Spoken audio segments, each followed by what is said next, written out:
아멘. 사랑하는 성도 여러분, 오늘은 2차 영혼육 14번째 시간으로 지난 시간에 이어 사람의 마음에 대해 설명합니다. 주 안에서나 세상에서나 사람들은 마음이라는 말을 참 많이 씁니다.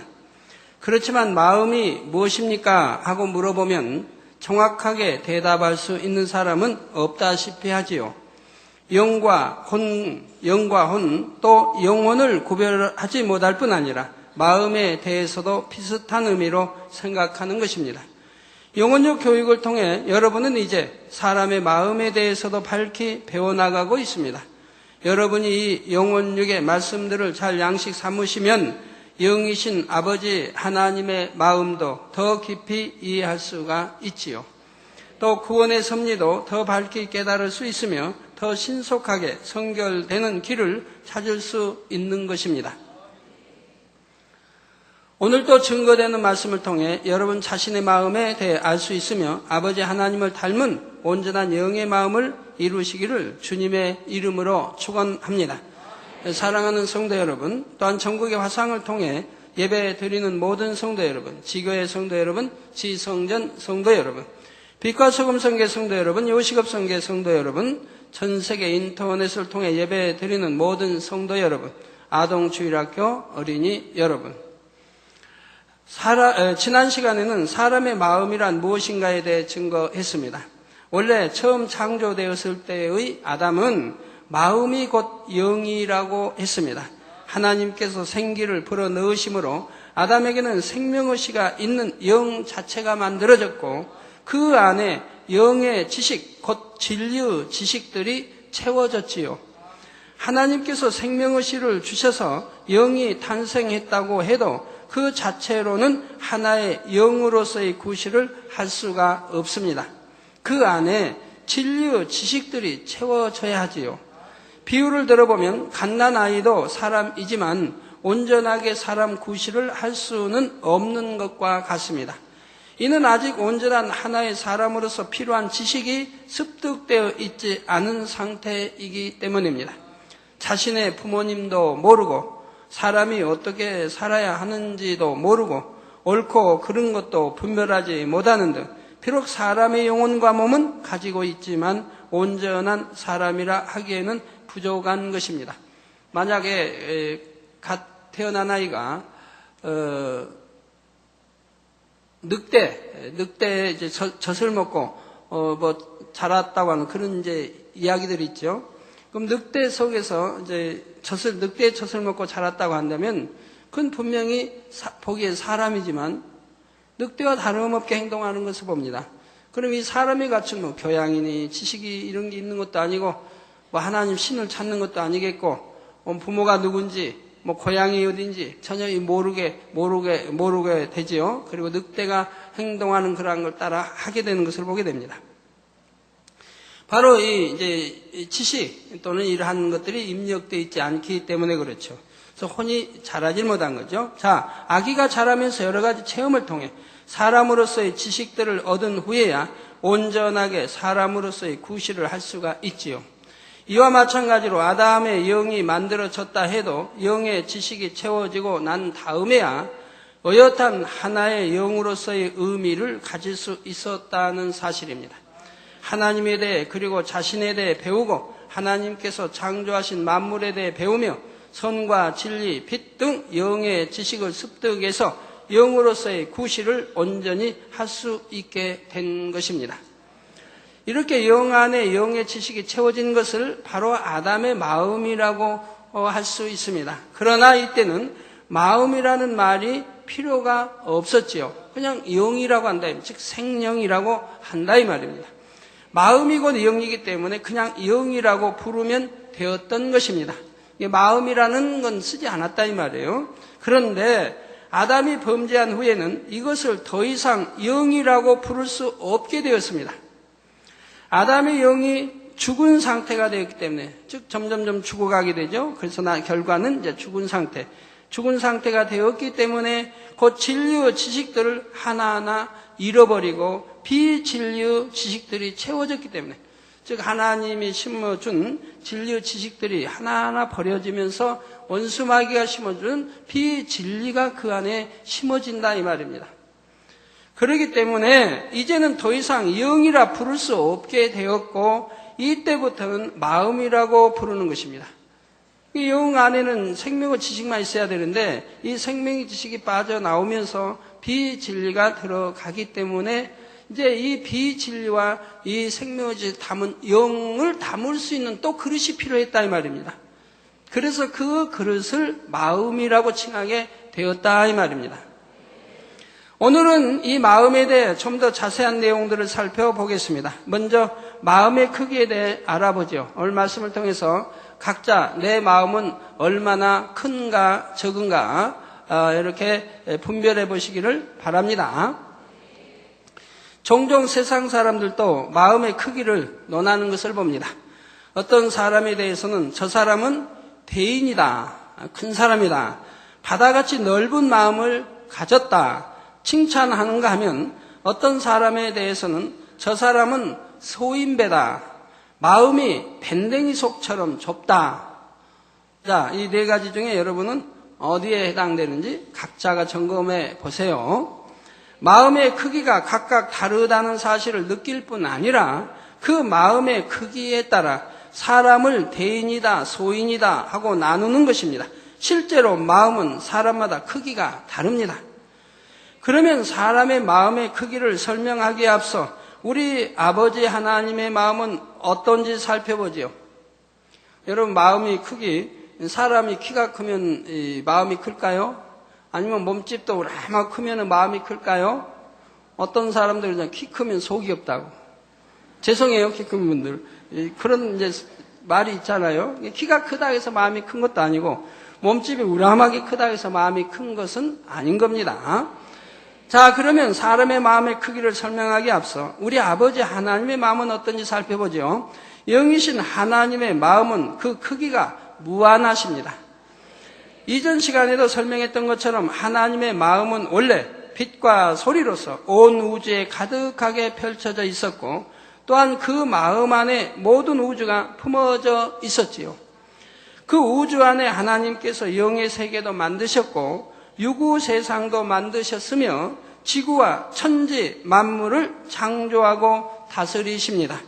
무궁무진한 지식도 지혜도 권능도 사랑도 이 모든 것들이 다 하나님의 마음 안에 담겨 있는 것이지요. 우주 공간이 끝이 없는 것처럼 그 모든 것을 품고 계신 하나님의 마음도 끝이 없고 무한하시다는 사실입니다. 그러면 사람의 마음은 그 크기가 어떠할까요? 원래 아담의 마음은 하나님의 영을 담게 창조된 영이었지요. 그러니 이때는 아담의 마음도 영으로서 그 크기가 무한하게 커질 수 있었습니다. 즉 생명의 지식을 담는 만큼 커질 수가 있었다 이 말입니다.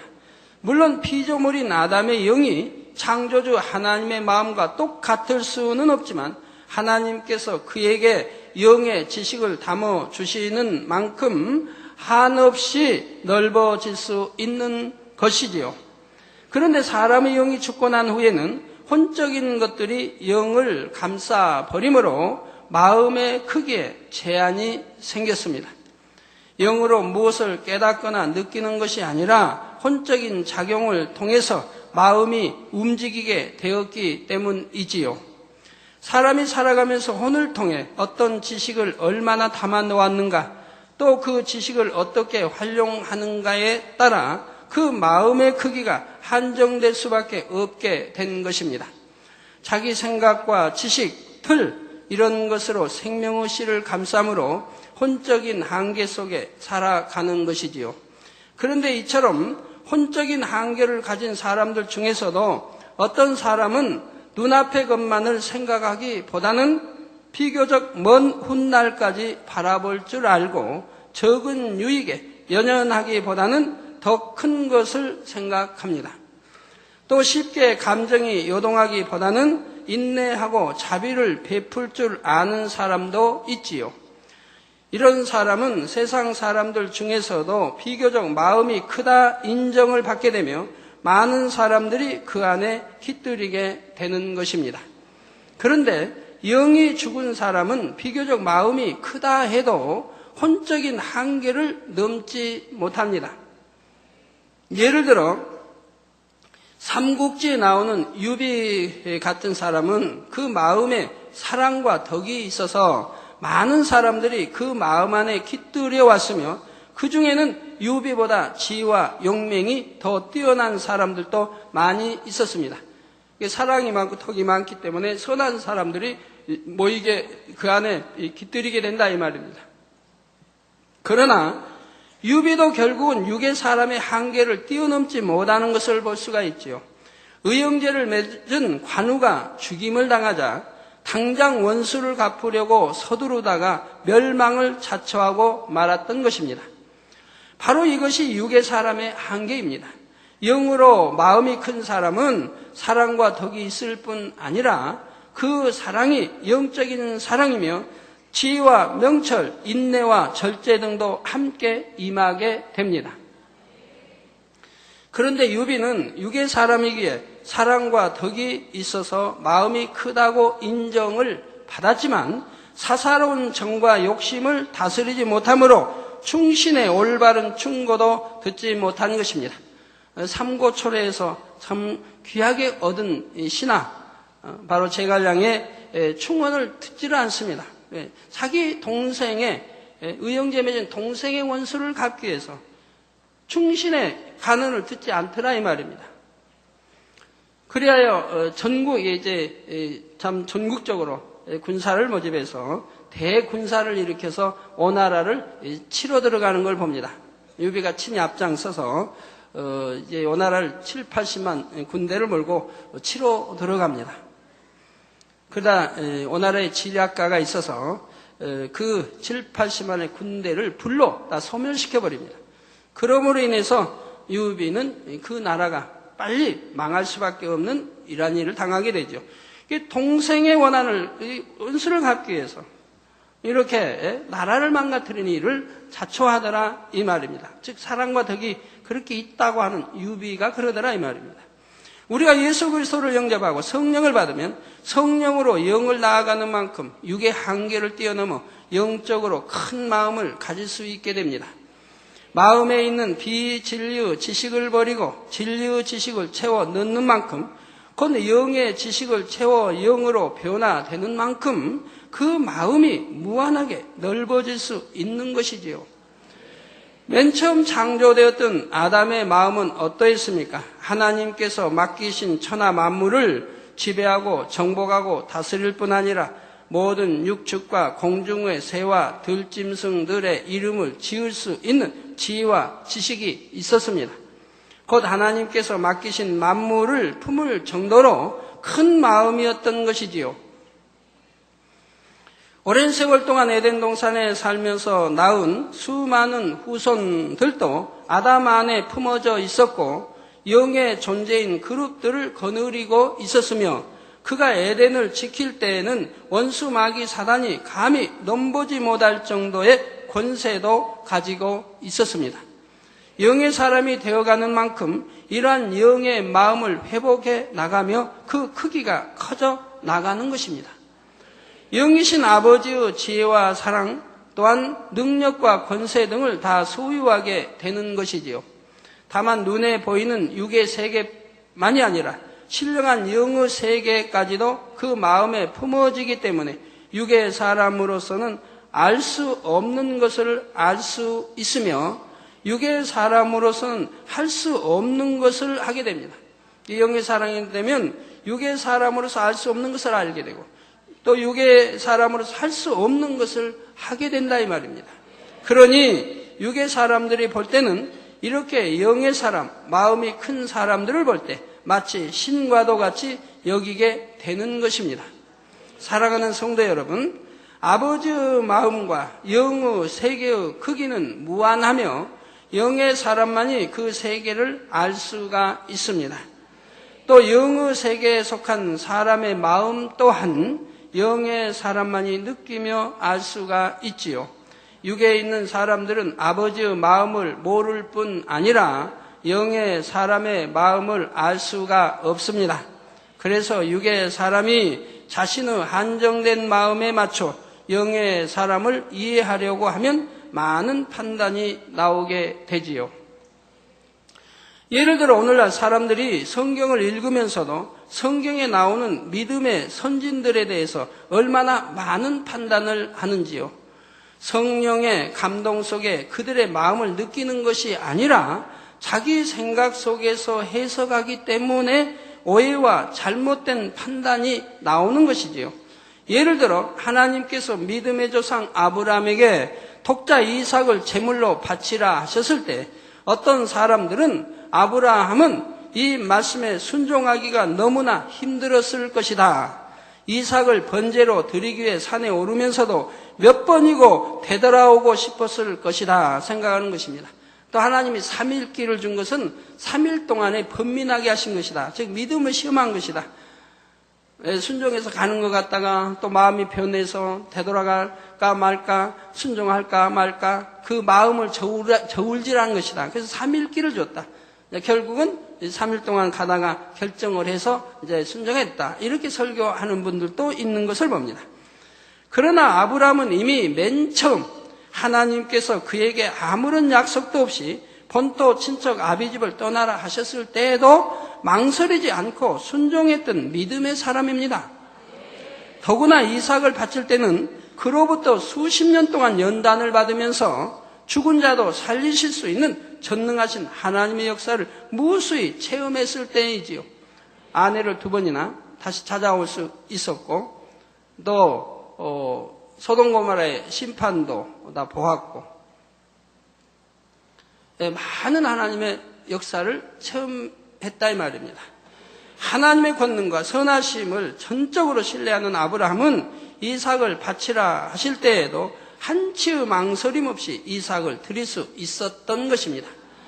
그러나 육에 있는 사람들은 아브라함과 같은 정도로 높은 차원의 믿음과 순종에 대해 이해할 수 없으며 자기적인 기준에 맞춰 생각하기 때문에 오해를 하게 됩니다. 이게 자기 선한, 자기 믿음 안에서 분별하게 되니까 맞을 수가 없습니다. 예를 들어 선의 차원이 1차원, 2차원, 3차원, 4차원 선의 차원을 죄종 교육을 통해서 여러분들이 들으셨습니다. 그러면 선의 차원, 1차원에 있는 선의 차원의 사람이 4차원에 있는 선의 차원의 사람을 이해하지 못하는 겁니다. 왜? 자기 생각과 너무 안 맞아요. 자기 마음과 너무 안 맞아요. 자기 선하다고 살지만 안 맞아요. 또 선의 2차원도 이해가 안 돼요. 선의 4차원. 그러나 선의 4차원을 이해하려고 하면 4차원의 사람, 선의 4차원에 들어간 사람만 이해가 되는 거예요. 그리고 그 이상의 하나님, 우리 주님만이 바로 알게 되는 거예요. 그러나 그러면 선의 3차원에 있는 사람은 선의 4차원의 사람을 이해는 해요.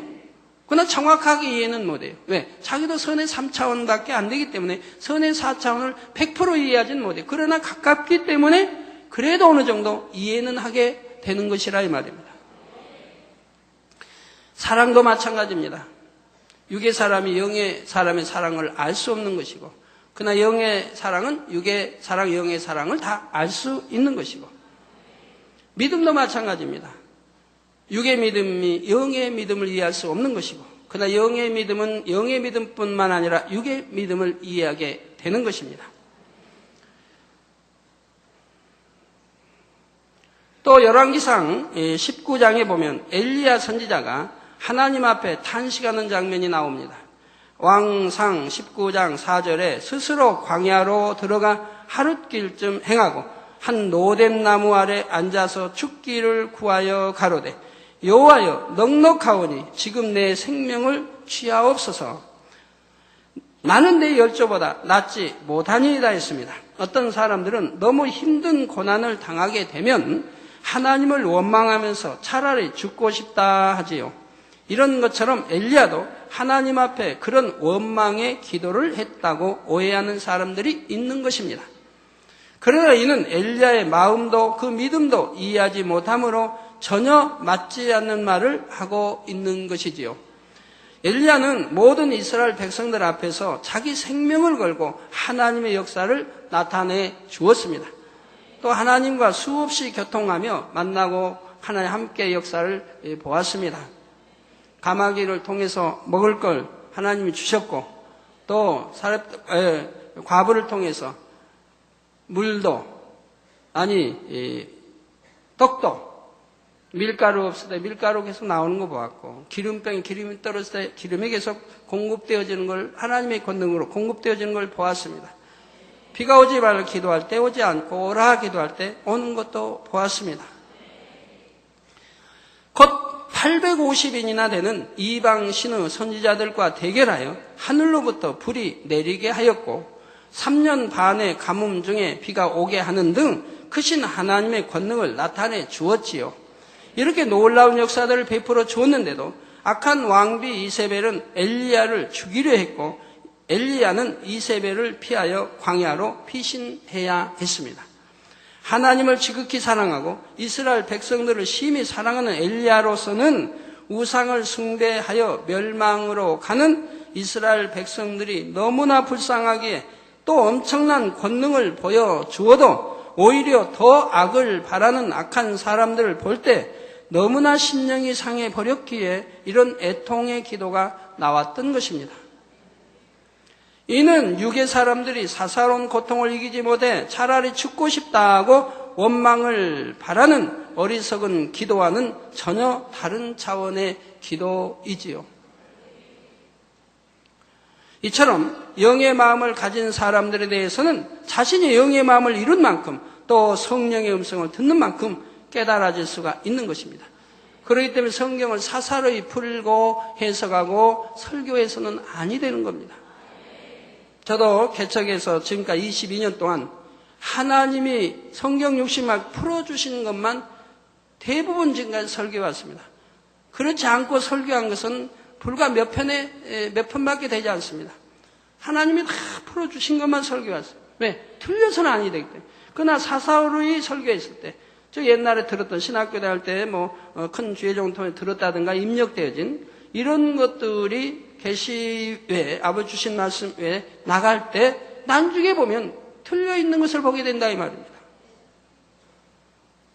아까 아브라함도 그래요. 어느 날 큰 종이 이제 설교천에 보면 3일길 하나님 주신 것은 3일 동안에 믿음을 심한 거다. 그래서 얼마나 3일 동안을 싸웠다 아브라함이 가면서 이거 순종할 것인가 말 것인가, 정말 이 독자 이삭을 드려야 할 것인가 말 것인가, 하나님이 이렇게 약속해놓고 왜 드리라고 하는가, 그러한 갈등 속에서 3일길을 갔다고 설교한다요. 저도 그것이 입력돼가지고 개척돼 저도 그것을 설교한 적이 있다 이 말입니다. 이러한 것이 몇 건이 있어요. 저는 그런 거 발견할 때마다 다녀서 제가 여러분들에게 말씀해 드렸습니다. 그런데 그러기 때문에 사람이 푼 것은 실수가 나옵니다. 사람의 생각 속에서 자기 믿음과 한계, 자기의 또 사랑 그 안에서 풀어지기 때문에 맞지 않다요. 오직 하나님만이 풀어주셔야 정확하게 설교가 나갈 수가 있는 겁니다. 자, 예를 들어서 전번에 이제 신약에 가장 큰 권능을 받은 사도 바울님의 어떤 설교가 나갈 때 사도 바울을 심히 깎아내린 걸 볼 수 있습니다. 신약에서 권능의 대가인데 아주 깎아냅니다. 근데 거기에 여러분이 가만히 보면 육신의 생각이 나도 못 낸다. 사도 바울이 눈이 아팠겠습니까? 눈병이 있었겠습니까? 사도 바울이 간질이 있었겠습니까? 그럼 여러분 제가 이렇게 큰 권능을 행하면서 내 병 다스리지 못하고 만약 간질이 있다고 해봐요. 뭐 설교하다가 갑자기 쓰러져가지고 거품하고 눈 이러면 여러분 저를 어떻게 믿고 따르겠습니까? 자기 병도 못 고치면 누구 병을 고친다고 하겠습니까? 그 하나님의 권능의 종이 그러고 있으면 누가 여러분 하나님의 종이라 하면 따르겠느냐 이 말입니다. 그럴 수는 없죠. 내 병도 다스리지 못하면서 누구의 병을 다스리고 고칩니까? 하나님이 다른 사람의 병은 고쳐주라 그런 권능을 주고 자기 병은 고칠 수 있는 권능을 안 주셨다는 얘기입니까? 똑같은 병인데, 똑같은 질병균이고 병인데 아닙니다. 그럼 또 병도 그래요. 병도 여러 가지로 해서 그래요. 눈병이다 뭐다, 하나님이 찌르는 이런 눈병이다 뭐다. 그런데 하나님이 그때 설교 사도 바울에게 설교 나오고 나서 바로 그 주에 저에게 그 사도 바울에 대해서 풀어주십니다. 사도 바울. 그러면서 제 경륜과 비교해서 풀어주십니다. 사도 바울이 눈병이 있었겠느냐? 눈병이다 그러면 어떤 세균이든 균에 의해서 병 아닙니까? 그럼 어떤 균에 의해서 병이 생겼다고 하면 그 균은 자라게 되어 있습니다. 박사님, 점점 세월이 흐르는 만큼 더 심해지는 겁니다. 그럼 사도 바울이 그런 질병 균 하나 다스리지 못하고 나무 병들은 고쳤을까요? 아니라 이 말입니다. 그래서 제 경련과 비교해 설명하시는 거예요. 자, 네게 경련이 그렇게 심한데 누가 너를 이해하느냐? 그럼 네 경련이 눈에 보이느냐? 나타나느냐? 안 보인다 이 말. 그럼 내가 경련하면 어떤 사람들은 이제 자기도 경련이 일어나면서 나도 경련이 일어나는데 하고 한다 이 말. 차원이 다른데. 그럼 경련의 차원과 전혀 다르다 이 말. 제 경련은 제 옆에 있는 사람들만 알아요. 제 옆에 늘 지켜보고 있는 사람들만 알아요. 최정수든 이강준, 김진홍, 이익석 차장은 늘 저를 지켜보고 또 늘 안마를 해주기 때문에 그분들은 너무 그 경련이 어떠한 것인가를 알아요. 이해를 하는 거예요. 그럼 하나님의 말씀이에요. 그럼 네 경련이 눈에 보이느냐? 안 보인다. 그럼 어떤 질병 균에 의한 것이냐? 아니다 이 말입니다. 그럼 네가 예배 시간에 경련이 일어나느냐? 기도 시간에 일어나느냐? 아니다 이 말입니다. 하나님의 일을 할 때 일어나느냐? 아니다 이 말입니다. 그래서 참 그 말씀을 듣고 보니까 제가 해외 선교를 가잖아요.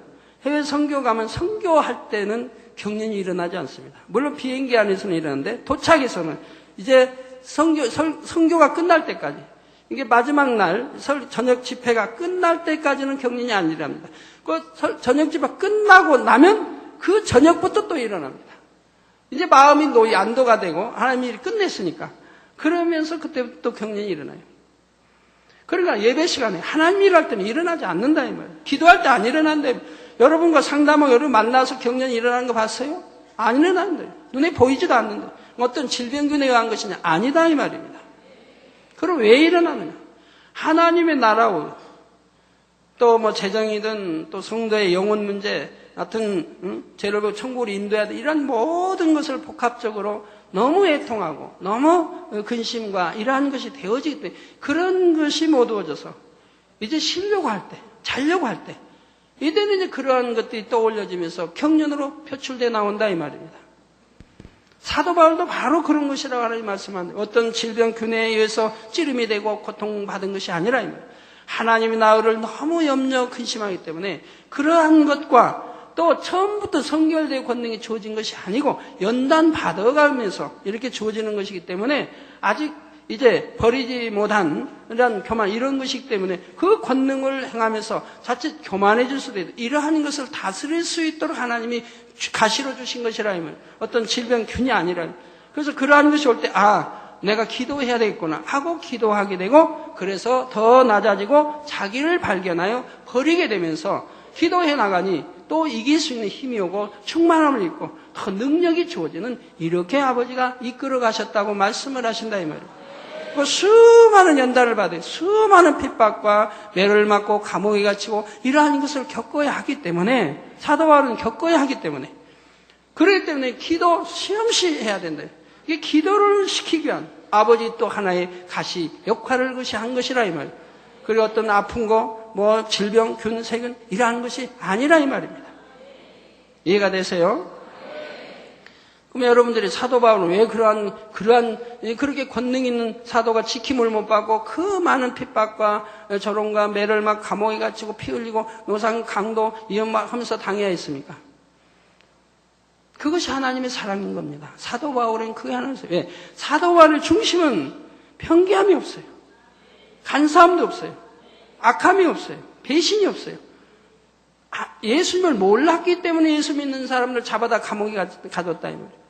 이것이 은 줄 알고 이게 율법이고 하나님 사랑으로 알았다면 그런데 예수를 만나고 나서는 일변해버렸다면 이것이 참이구나.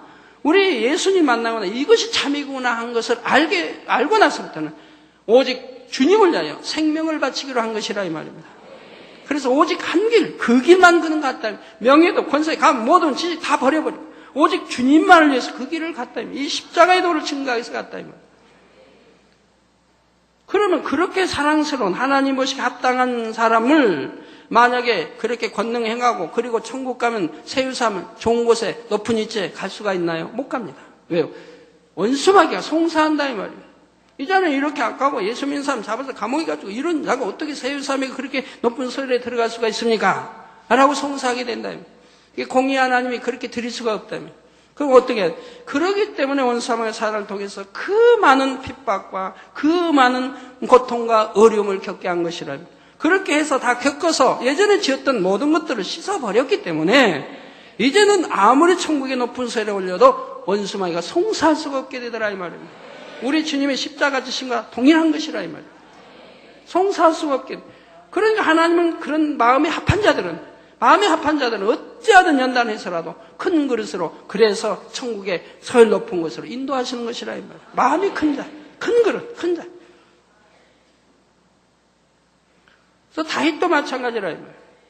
다윗도 어려서부터 그렇게 믿음 좋았고 하나님만 경외한 그런 다윗인데 더군다나 다윗이 성장하면서 하나님을 멀리한 거 아니고 하나님만을 위주로 살아온 다윗인데 어쩌서 다윗이 범죄하게 놔두시고 그리고 그런 어려운 시험 환란에 집어넣도록 하나님 막아주지 않으신 거예요.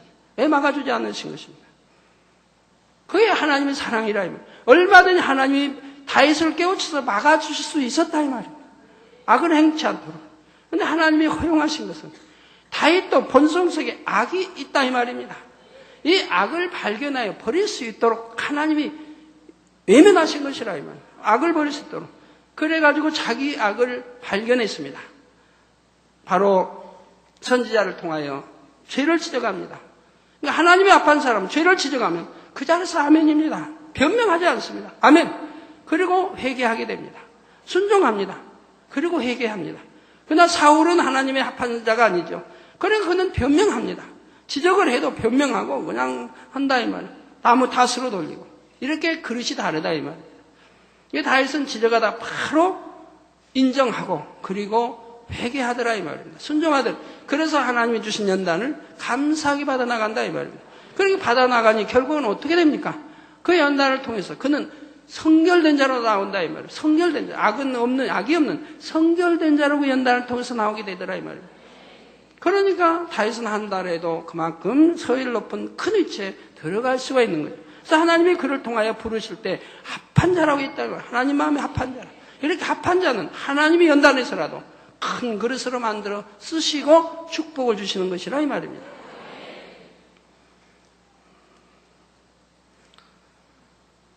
이처럼 영의 마음을 가진 사람들에 대해서는 자신이 영의 마음을 이룬 만큼 또 성령의 음성을 듣는 만큼 깨달아질 수가 있는 것입니다. 그래서 고린도전서 2장 15절 16절에도 보면 신령한 자는 모든 것을 판단하나 자기는 아무에게도 판단을 받지 아니하느니라. 저 신령한 자, 영으로 온유로 들어갔다고 한다면은 모든 것을 판단할 능이 있습니다. 분별할 능이 있고 판단할 능이 있습니다. 그것이 악 속에서 판단하는 것이 아니기 때문에 죄가 성립되지가 않죠. 선 속에, 사랑 속에서 분별하고 판단하기 때문에 죄가 성립되지 않아요. 악이 없으니까. 그 자기는 아무에게도 판단을 받지 아니한다. 왜? 판단받을 것이 없다 이 말이에요. 신령한 자.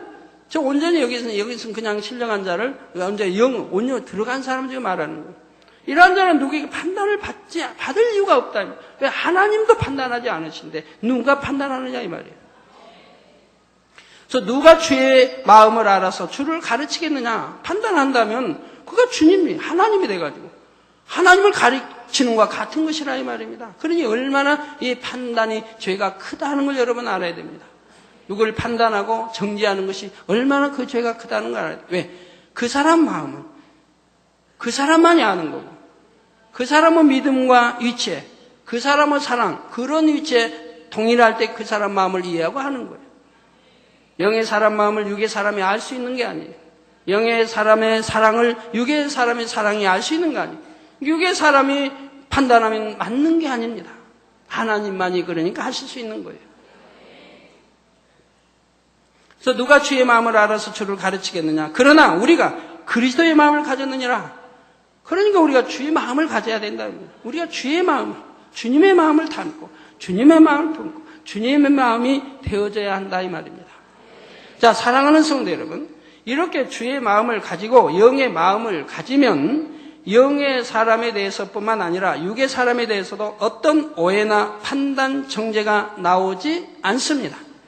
혼적으로 판단하는 것이 아니라 마음으로 분별할 수 있기 때문입니다. 그러나 비진리 속에 제한된 육의 마음을 가진 사람은 자기 생각의 한계 속에서 판단하며 자신의 좁은 마음 이상의 것을 헤아리기가 어렵지요. 예를 들어 어떤 사람이 자신을 만날 때마다 얼굴을 굳히고 눈을 피하면서 급히 지나간다면 여러분은 어떻게 생각하시겠습니까? 자신에게 감정과 미움, 혈기 등 육이 있는 만큼 상대를 판단하게 됩니다. 나한테 감정이 있나 보다 하면서 자신도 상대에게 좋지 않는 감정을 품게 되지요. 요즘에도 뭐 끊임없이 회개 편지는 들어오는데, 하여튼 제가 말씀드리잖아요. 막 얼만큼 쌓였다고. 근데 어떤 분은 회개 편지 뭐 지난주 금요일 날 보내고 당회장님 읽어보셨어요? 그거 읽으려면 한참 가야 돼요, 한참.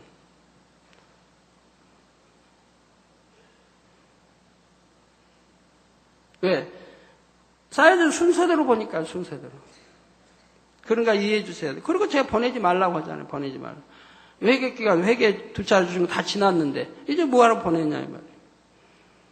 그래도 여러분들이 참, 그래도 회개하실 마음이 있기 때문에 보내시는데, 물론 보내시면 제가 대신 이제 또 중복기도 해드리죠. 그러니까 자꾸 보내시지만, 저는 벅차요.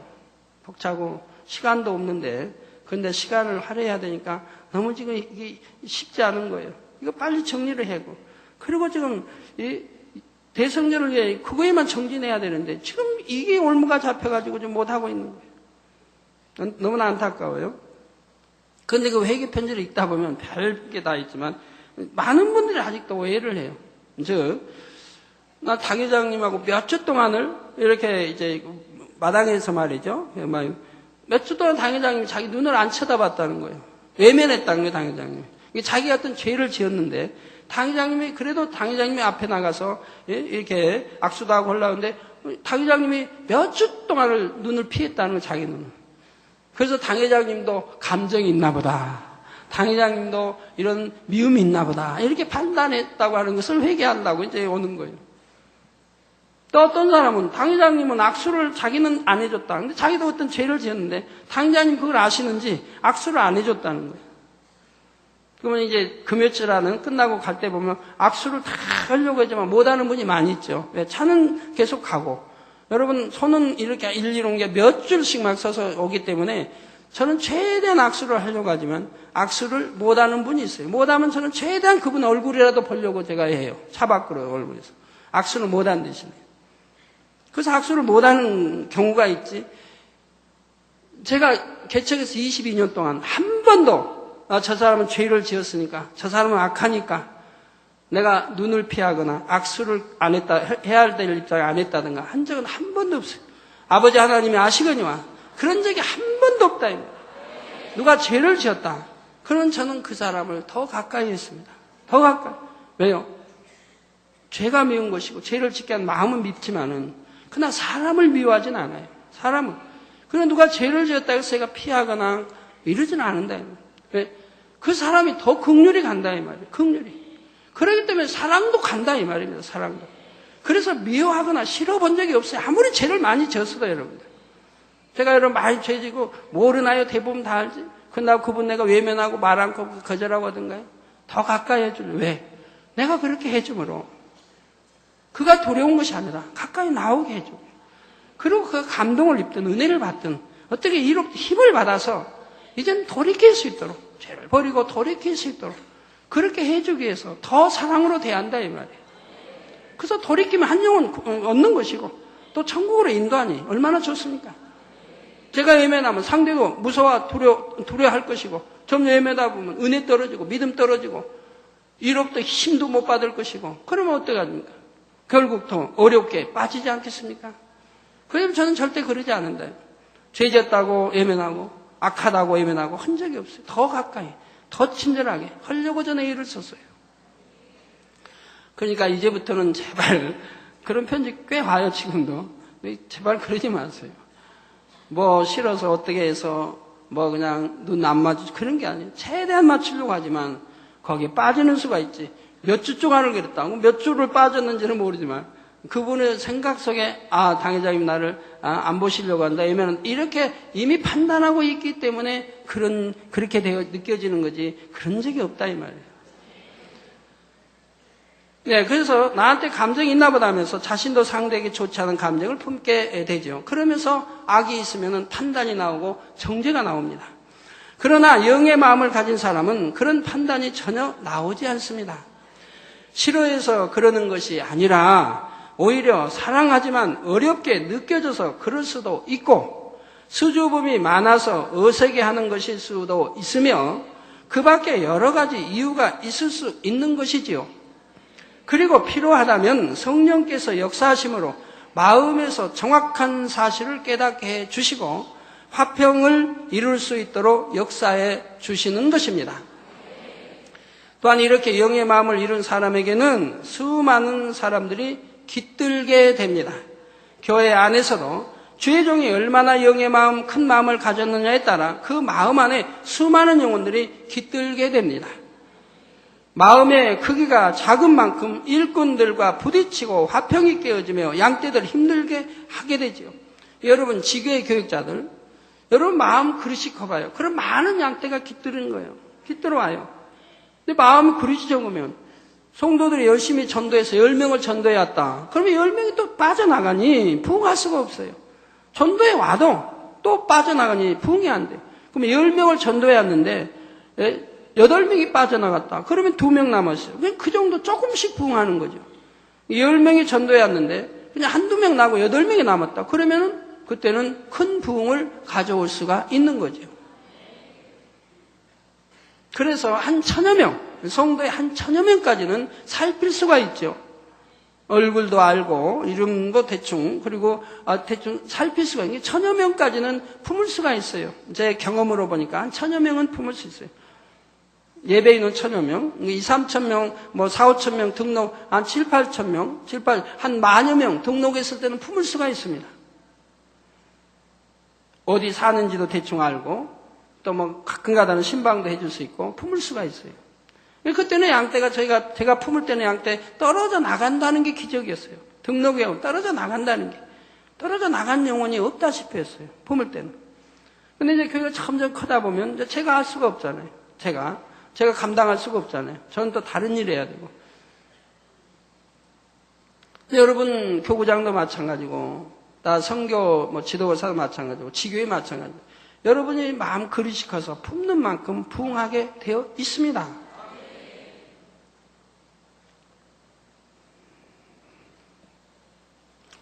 여러분, 가정에서도 보면요, 한 핏줄을 받은 형제들, 또는 자매들 또 서로 품지를 못해요. 부모가 자식들을 품지 못해요. 그러니까 사소한 일로 부모가 자식에게 감정을 품어요. 그래가지고 그냥 외면한다든가 좀 싫으면은 더 그냥 막 심부름을 시킨다든가 애들 시집온 며느리 하나 품지를 못하는 시어머니 얼마나 많이 있습니까? 얼마나 불쌍해요. 부모 있는데 또 그냥 시집 와가지고 또 그냥 알지도 못한 부모님, 어머니, 아버지 해야 하고 시중도 다 청소 빨래 다 해야 되는데 얼마나 사랑으로 품어주면 얼마나 좋을 텐데. 그리 못 와가지고 서로 참 등지는 그러한 시범 이런 얼마나 많이 있습니까? 부모가 자식들을 이해 못하고 자식도 부모를 이해 못해서 부모가 어떻게 서운케 좀 했으면 며칠씩 말도 안 해버리고 부모님께. 이러면 여기에 없겠죠, 여러분들은? 여러분들 아무리 그런 그릇은 없겠죠. 근데 그런 경우가 얼마나 세상에서 많이 봅니까? 부모에게 오해를 해가지고 말도 안 해. 저는 태어나서 지금까지 부모님에게 오해하고 말하고 아는 적 한 번도 없어요, 저는 솔직히. 부모님을 오해하려고 해본 적 없고 부모님 책망하고 매를 때린다고 해서 부모님 싫어해본 적도 없고 피해본 적도 없어요. 때리면 더 가까이 갔지. 그러니까 도망 안 가요, 저는. 그래서 제가 맞는 매가 있어요. 어머니가 저만 때리기 위한 매가 있어요. 막둥인데도 그냥 그렇게 저만 때려요, 저만. 다 언니, 누님들이 용서해버려요. 아래인 저만 그 잘못했다. 그리고 저만 때린 매인데, 저 매 한 번도 그냥, 저 매 없었으면 좋겠다. 해본 적이 없고, 지금 생각해보면 기이한 거예요. 아마 그랬더라면 몰래 어떻게 부러뜨려 버렸을지도 모르는데, 저 매는 저기 있지 않습니까? 마포 같은 거, 재는 긴 매. 재는 긴 자매 있잖아요. 그거 이제, 대로 깎아졌나요? 그래가지고 그거 이제 옷 걷고, 아직도 걷고 때리면은 그냥 핏줄 착착 서면서 한 대씩 맞아 착착 서면서 그냥 꽤 아프죠. 그걸로 10대, 20대씩 맞는다 하면 잘못했다고. 저는 잘못 안 했는데도. 어머니 편에서는 잘못했다고. 이제 누님하고 싸우고 다퉈서 그러는 거죠. 그래도 서운해보지 않아요. 그렇게 때려도 저는 어머니 품에 더 가까이 했어요. 멀리 한 게 아니고 더 가까이. 그러니까 아무리 때리고 이제 나를 때리려고 매를 찾아도 도망가 본 일이 없어요. 국민학교 도망가 본 일이 없어요. 그러니까 제 위에 이 정순 권사님이 기뜸하죠. 제발 어머니 매들 그럴 때는 도망을 가버려 차라리. 그 어머니 화가 풀린다. 그래서 도망 못 가겠더라고요. 맞지.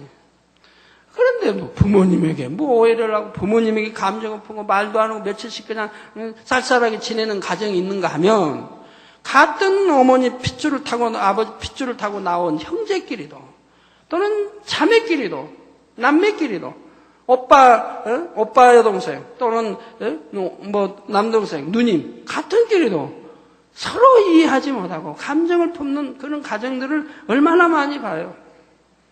옛날에 연속극 보면 옛날에 이제 영화 보면 그런 거 얼마나 많이 나와요. 아무것도 아닌 일을 가지고 서서히 다투고 짜증내고 서로 그냥 꼬이고 말 않고 뒤틀리고 화내서 흙이내고, 심지어는 오빠가 그냥 주먹으로 뺨으로 그냥 다스리기도 하기도 하고 폭력을 사용하기도 하고. 그런 걸 참 보면 이 감정이라고 하는 이거 없애버리면 얼마나 좋아요. 감정. 이 감정도 그냥 악에 속한, 비질 어둠에 속한 이런 감정을 없애버려라 이 말이에요. 나쁜 감정. 선에 통한 감정, 희노애락이 없으면 안 되죠. 선을 가진 이런 거는 좋은데 악을 품은 감정은 없애버리라 이 말이에요. 그러면 얼마나 편안하고 좋겠습니까? 그래서 모두 화평을 이루면 얼마나 좋겠나요? 언니야, 동생아, 형아, 아우야. 그러면서 예를 들어 형이 말이에요.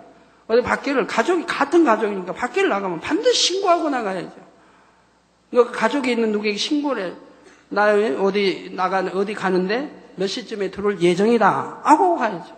그러면 가족들이 염려를 안 하잖아요. 그 시간까지는 염려를 안 하잖아요. 어디 간 줄 알고 언제쯤 들어온다 해서 염려를 안 하죠. 가족들이.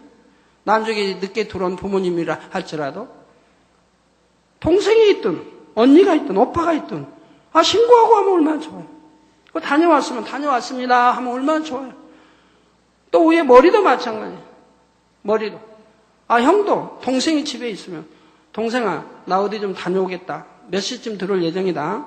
엄마 들어오시면 그렇게 알려드려라. 이렇게 하고 가면 얼마나 좋습니까? 근데 아무 소리도 않고 집을 나가요. 그럼 가족이 나중에 염려하죠. 이런 가정이 있나요? 지금 여러분 성도 가정에 이런 가정이 있나요?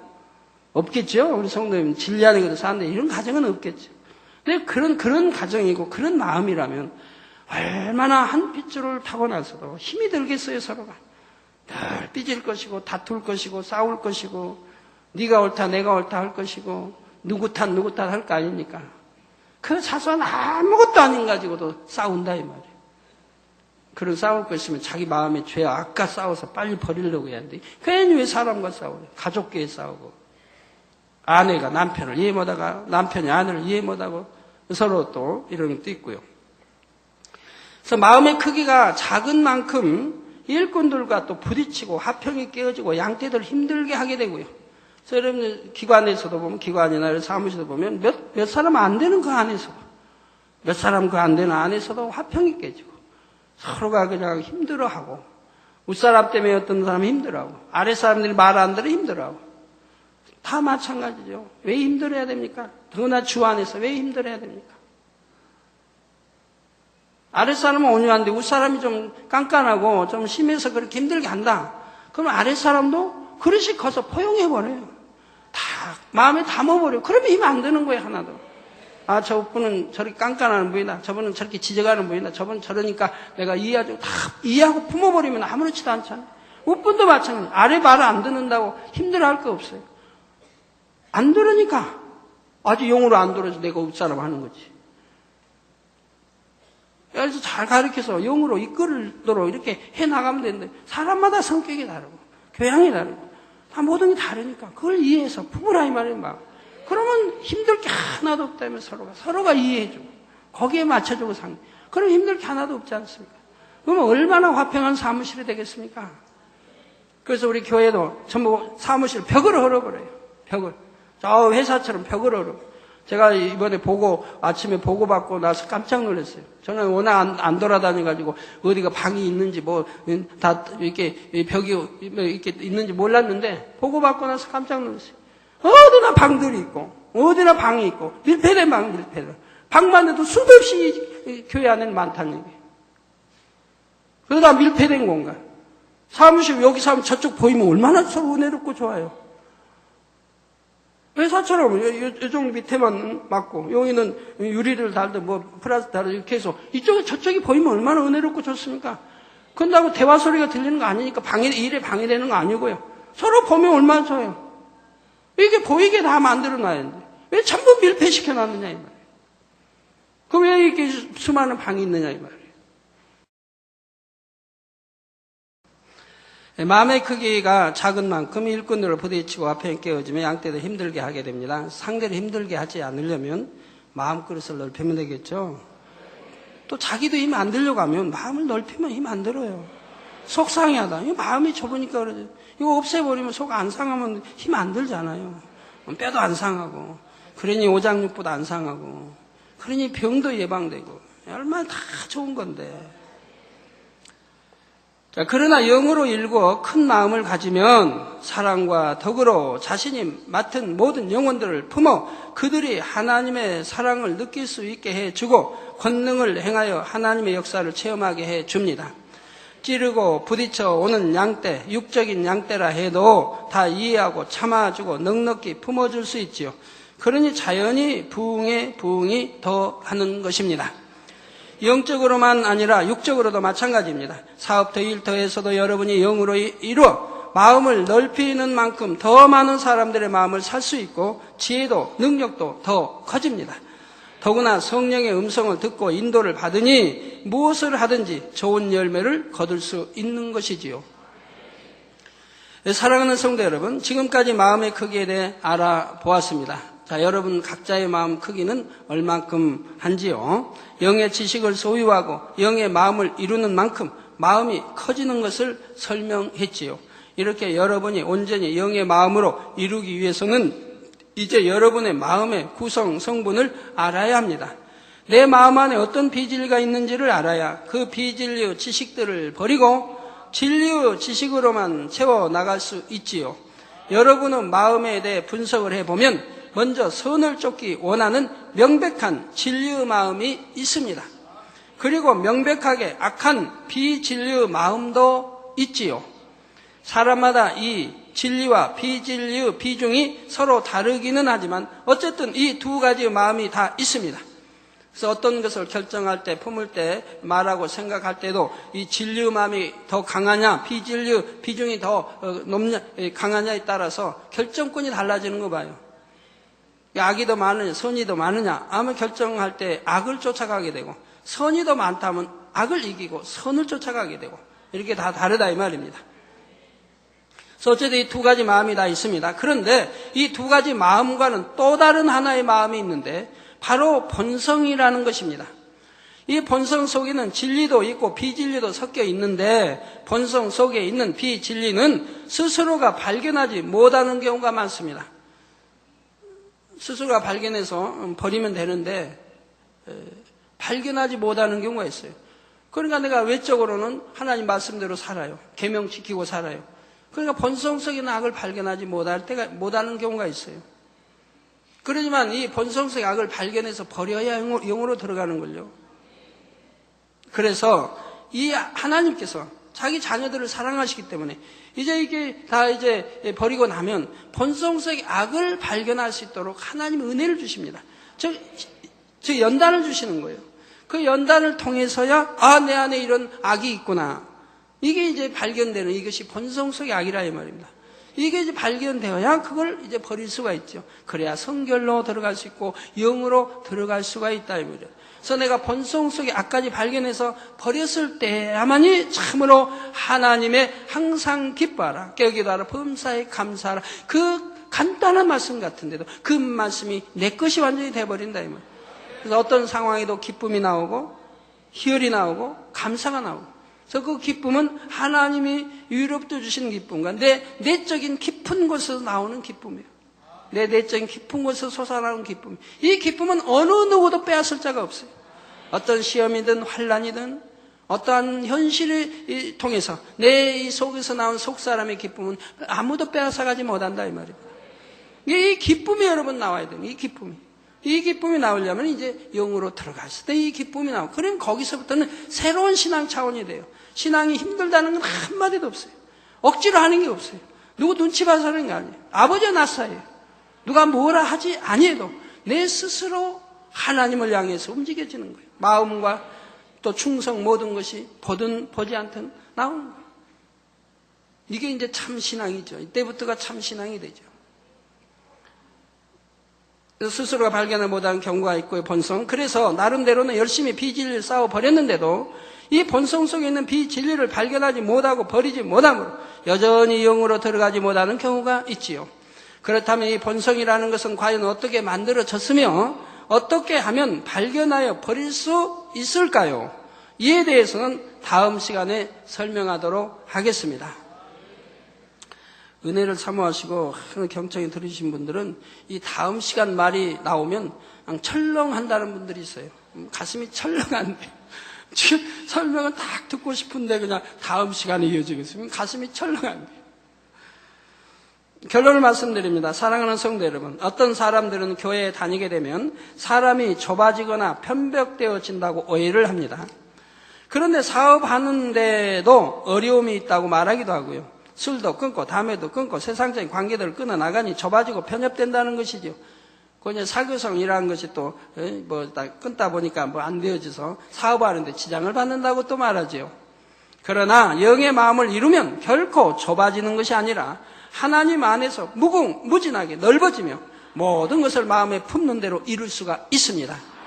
육의 사람들과 세상적인 교제를 하지 않고 서로 육의 것들을 주고받지 않는다 해도 그 이상의 차원에서 아버지의 지혜를 가지고 그들을 이해하고 포용할 수가 있지요.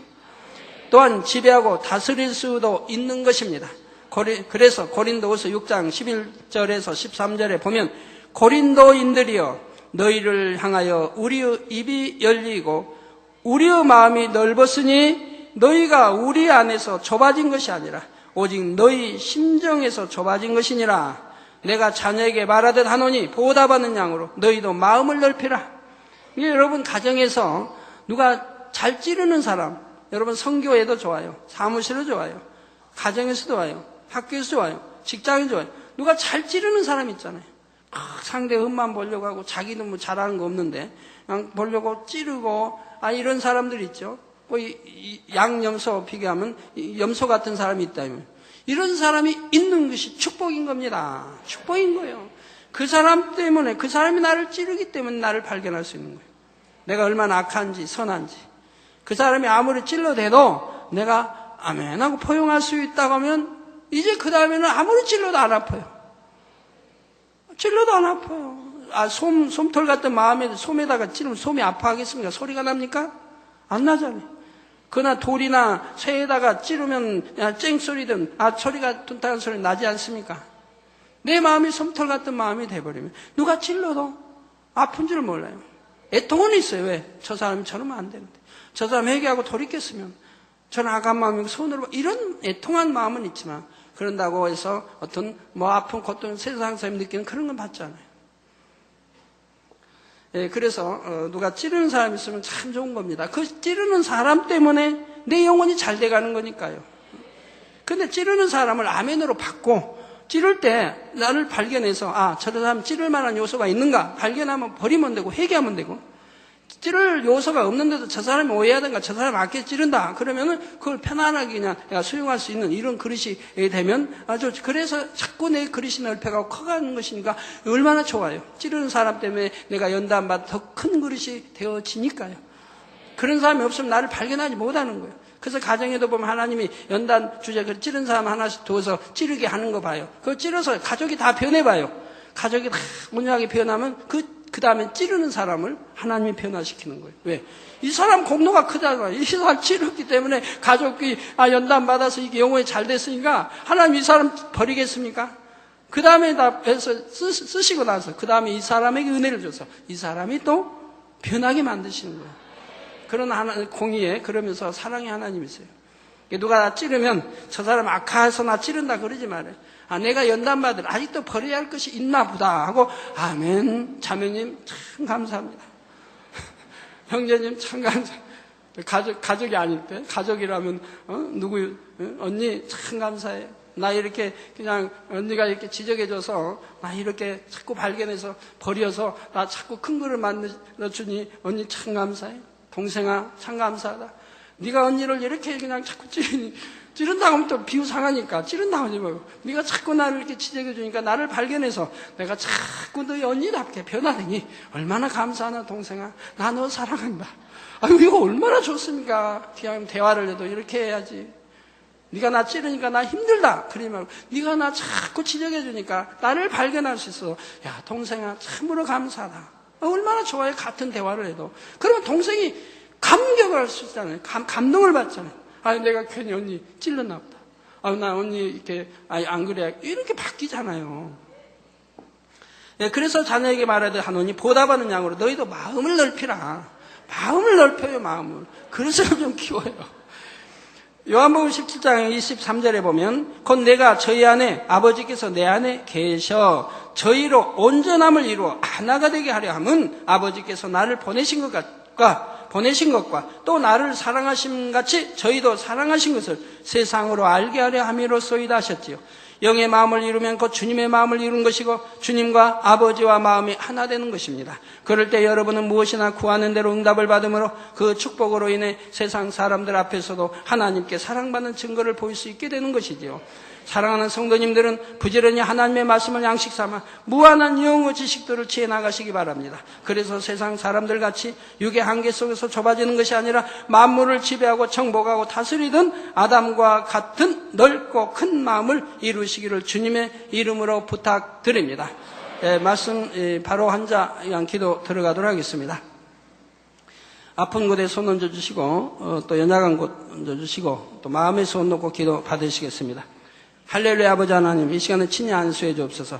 머리에서 발끝까지 오장육부 뼈마디 신경절 세포 성령의 불로 창조의 재상의 권능으로 태워 영육간에 강건하게 축복해 주시옵나이다. 예수 그리스도 이름으로 성령의 불로 창조의 재상의 권능으로 태움받고 깨끗하고 강건함을 이루라. 빛의 말 하늘 공중 곳에 잡은 악영들아 다 물러가라. 그의 사자들도 다 물러가라. 이 땅의 악한 영 더러운 영 거짓 영 간사하고 이간 미혹한 어둠아 물러가라. 빛이여 임하라. 성령의 감동감아 충만함을 입으라. 아버지 영육간에 강건케 하옵시고 한 주간도 불통 없도록 형통하게 축복해 주시옵나이다. 하나님의 자녀들 성령의 불담으로 천구천사로 주님의 불꽃 같은 눈동자로 지켜주시고 또 시공간을 초월하여 역사하여 주옵소서. 화상을 통해 예배드리는 전국 교회와 지교회와 지성전 위에 인터넷을 통해 예배드리는 전세계 하나님의 자녀들 위해 동일하게 역사해 주시기 원합니다. 아버지 하나님 한 주간도 하나님의 사람들 가정가족 자녀 일터를 성령의 불담으로 천구천사 주님의 불꽃 같은 눈동자로 지켜주시고 아버지 이번 주도 수련회 이제 끝나는 주간입니다. 우리 3, 4, 5 남성의 수련회 함께하여 주시기 원합니다. 모든 차량 또 운행 함께하여 주시고 많은 회원들 동참하여 기사 표적으로 좋은 날씨 속에 수련회하고 만나고 체험할 수 있게 또 은혜를 더하고 강사와 모든 이들 능력으로 붙들어 주시기 원합니다. 아버지 좋은 날씨 주옵소서. 벌레 같은 거 물리지 않게 다 물리쳐 주시고 지켜주시기 원합니다. 때를 따라 시원케 역사해 주옵소서. 원수마귀 사도 어둠이 일체 틈타지 못하도록 물리쳐 주시고 성령의 불담으로 천군천사로 주님의 불꽃 같은 눈동자로 전 수련의 장소를 지켜주시기 원합니다. 우리 주 예수 그리스도의 이름으로 기도하옵나이다. 아멘. 강의님께서 축도해 주심으로 2부 예배를 마치겠습니다. 지금은 우리 주 예수 그리스도의 은혜와 언제나 우리와 함께 하시는 하나님 아버지의 극진하신 사랑과 우리에게 예수 그리스도를 알게 하시고 의 가운데로 인도하시는 성령의 감동감화 교통 충만하심이 이 시간에 모인 모든 성도에게 화상을 통해 예배드리는 전국 교회와 지교회와 지성전 인터넷을 통해 예배드리는 전 세계 하나님의 자녀들 위해 함께 하시기를 축원하옵나이다. 아멘.